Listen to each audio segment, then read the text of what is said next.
Hi, my name is Samantha Garrett. Very nice to meet you. I'm interviewing for the RTI teacher at your school, Maurice Township. So this is my interview video.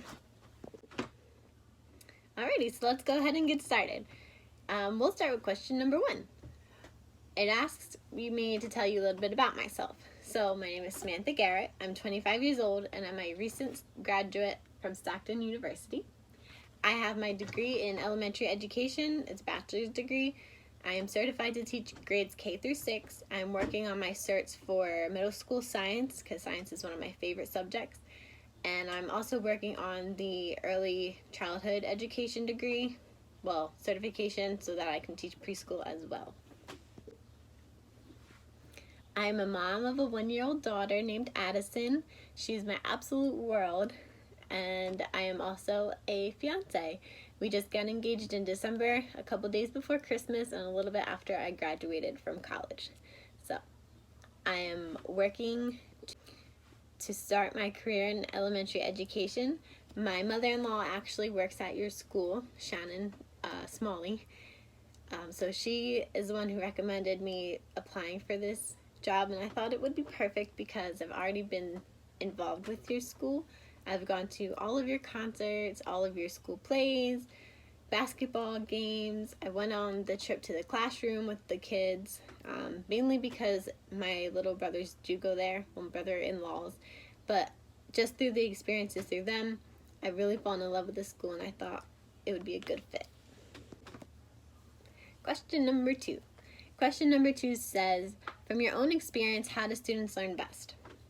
From my own experiences, I believe that students learn best when teachers are able to differentiate content for each student, whether it's supplying manipulatives, changing worksheets, and working with IEPs, 504s, whatever I need to do to differentiate that content for each student so that they can learn in the way that they need to. I believe that's how they learn best. That involves working with general education teachers such as myself, or whoever their gen ed teacher would be, and also communicating well with the special education teacher just to make sure everyone knows what's going on, communicating, sharing ideas, and what's working, what's not working. I've also found through my college experience this philosopher named Howard Gardner. He's the one who discovered what he called multiple intelligences. And basically what this is he believes that people have not one learning style, but multiple learning styles that work together. And they include linguistical, musical, logical, mathematical, spatial, bodily, kinesthetic, naturalistic, intra, and interpersonal. And so what I would do as a teacher is at the beginning of the school year, I give this fun little quiz, and the students answer the questions, and by the end of it, they tally up all their A's, all their B's, all their C's, and so on. And it tells me what type of learner they are and what area they fall more into. And that allows me to differentiate my instruction and plan more towards what styles they learn best with. And one last thing that I believe helps students learn best is bringing their interests into the classroom. So if they like Roblox, or if they like Minecraft or TikTok, or their daily interests, if you can incorporate that into lessons and have them, as soon as they see their interest, they light up. They're like, oh yeah, that's so cool. So if you can incorporate that into a lesson or even into your classroom on a daily basis, that's going to get kids attention, get them more involved in their learning. So I also believe that's how students learn best. I also forgot to mention that I am a Disney lover, and that's why I have these on my head. Question number 3. So question number 3 says, why do you want to work with elementary students? So elementary or teaching didn't just hit me like, oh, I know this is exactly what I want to do. After high school, I was a little lost. I took 2 years off, and I was just kind of floating around from job to job, trying to figure out what I'd like before I went to college. So I landed a job in a daycare, and I realized I really love teaching these kids because it wasn't just a regular daycare. They called it an academy. And we taught these kids manners, directions, simple things like, how to eat, how to stand in line, like little things that they're going to need for the rest of their lives to function. We taught them their ABCs, colors, numbers, shapes, and then I took it next level and I started teaching them their sign language, colors, weekly vocab words in Spanish, sign language. Like, it was so much fun and I truly enjoyed it. And then I got to thinking, looking back at my life in the past, like, teaching has always been there. I've always been involved with kids in some ways. I used to tutor my little sister. She struggled in school, so after school we'd go in the basement and we would play school, and I was helping her bring her grades up and understand the content better, playing games with her, and she didn't even know that we were actually learning. So this is how I've fallen in love with teaching, and specifically with elementary school kids. I just love making that impact and providing students with the tools they need to succeed, helping them find their confidence in learning, and helping them grow as a person and grow academically as well, giving them those tools. And I believe that elementary school students, this is where they absorb it the most. This is where they're most involved, they care the most. This is the age that just speaks to my heart, and I've just grown to really love elementary school students and teaching them. Question number 4. So question number 4 says, tell us about the greatest lesson you've ever taught and why. So during my time at Haleyville Morristown Elementary School, it was my student teaching semester. I had Miss Carmano as my mentor teacher. She pointed out to me that, it was a mutual observation. We both were saying that these students they don't know how to answer open-ended questions. They don't know how to start it, how to restate a question. They don't know how to get their thoughts out on paper. And really, their expectations were set pretty low. They were required to write 2 to 3 sentences for, a gen ed student. Ones with IEPs and 504s were only required to write 1. And they really weren't doing that bang up of a job. So I saw this struggle, and I looked at their state test scores, and their writing and reading scores were horrible. So I saw a need and I wanted to fill it. I thought to myself, how can I help them write and read better? And I know from college that reading and writing go hand in hand. If you can't read, you can't write. If you can't write, you can't read.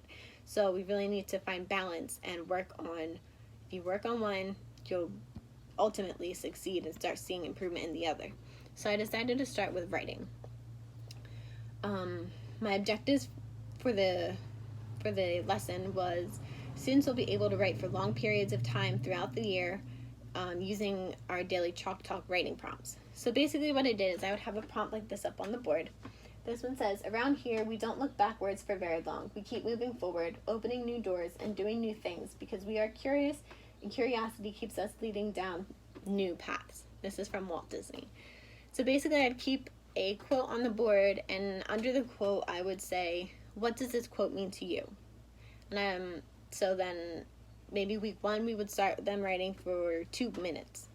I'd set a timer, I'd tell them go, and they start writing whatever came to them. And every week we would increase that time, and they wouldn't necessarily notice, and what it did was allow them to write and have their thoughts coming to them faster, and they were able to write it down. So that's what I call the lesson Chalk Talk, because it's a little throwback to a chalkboard, and it helps them talk. What I really love about this lesson is that it's so versatile. You can use a quote, you can use a question to help tie into another subject. You could use it to talk about hot topics of today, like Black Lives Matter, COVID-19, whatever's going on in the world. You can make those real world connections, and then it can lead to discussions for social studies, and you can honestly do so much with this. And so that's what I implemented, and it is one of my favorite lessons to teach because it can lead to so many other great conversations. My mentor teacher told me that she's actually, after I left in December, she's still implemented it, and her and the special ed teacher that goes in the classroom with her, because they're inclusion classroom, they saw great improvement in writing, and also their reading levels were jumping up. So I believe it's a great lesson. But yeah. Also with this Chalk Talk lesson, I'd like to say that not only can you change the topics that you're writing about, but you can also set aside one day a week, one day a month, or whatever your goal is, or when you have time. You can have the students go back and revise these writings. So what I like to do is I like to print out a cute little checklist, and it tells them what things should be capitalized and how to edit those. Just as a friendly reminder, so that they can go are all my capitalizations correct, or all my punctuations correct, or commas, and have a checklist for them to go back, give them a red pen or pencil marker, and have them go back and revise this, because the second objective I have for this lesson is students will be able to learn the conventions of the English language and use them in their writing, which also reflects in helping them ultimately read as well. One last thing I'd like to say about this is that it does align to 2 standards.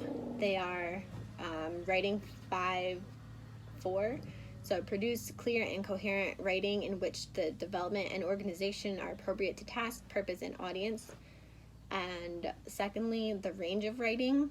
So it says write routinely over extended time frames, times for research, reflection, metacognition, self-correction, and revision, and shorter time frames, a single sitting or a day or two, for a range of discipline, specific tasks, purpose, and audiences. So Chalk Talk does align to these standards. My objectives reflect them, and I have seen the great achievement that my students have obtained with this. This really truly helped them. And lastly, question number 5. You ask, what is your favorite ice cream flavor and why? So it used to be cookies and cream, then it changed to cookie dough, and currently my absolute favorite ice cream is the Ben & Jerry's Netflix and Chilled. So what this is, it's a very smooth peanut butter flavored ice cream, and it has this swirl of sweet and salty crunchy pretzels, and inside of it there's chunks of delicious brownies. And let me tell you, this flavor conversation is out of this world. Best combination I've ever tasted. It is so good, and I highly recommend you trying it. Again, it's Ben & Jerry's Netflix and Chilled. So this brings us to the end of my interview video, and I truly hope you've enjoyed watching as much as I have enjoyed answering all of your questions.